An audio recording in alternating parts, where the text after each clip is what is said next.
Junio Agis at nandito po tayo sa Barangay Kawayan Bugtong, Purok 5 at nakikita po natin yung hinihitit na tubig mula dito sa lumubog na palayan. At ito, ate pong makakapanayam, yung mismo naghihitit po ng tubig.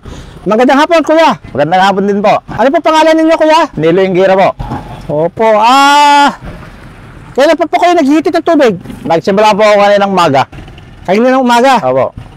So, palayan mo ba yung lumubog na yan? Ito lang po banda rito.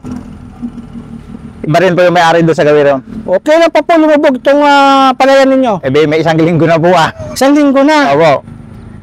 Opo, wala bang drainage dito? Well, dati may drainage po dyan. Pinatabunan na po nila. Patabunan na po ng may-ari ng Rapas. Ano po pangalan ng may-ari ng Rapas? Ang pagkakalam ko po dyan, Bautista lang po ang alam ko ang pangalan niya, apelyido niya. Okay lang po tinabunan. Bago po kami magsimulang mamunla nun may tabon na po dyan. So nito lamang? Nito lang po. Tinabunan? Opo. Opo. Dati talagang may nilalagusan ng tubig? Meron po.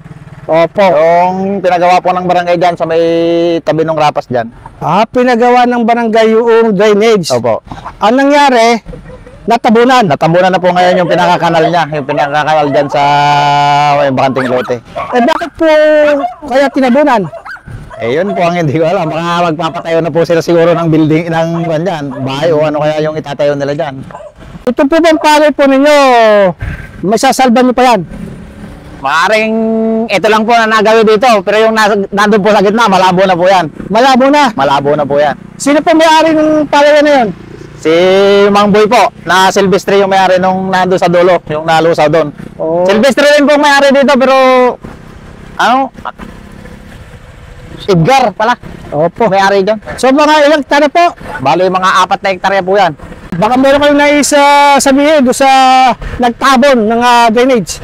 Baka pwede pong pabuksan po ulit yung daan po ng tubig dyan para hindi naman po lumubog dito. Pagka tuloy-tuloy po ang ulan, aabot po yung tubig doon sa bayan na yan. Aabot po dyan yung tubig na nahaharang po dito sa gawin na to. Ito po ba naibanggit na sa ating kapitan? Meron pong buhay bisita rito ng mga barangay officials. Hinihintay po namin yung action nila. Sabi, actionan, wala pa naman. So alam na nila? Meron pong pumapasyal dito pagka nakikita naman po nila yung kalagayan namin dito.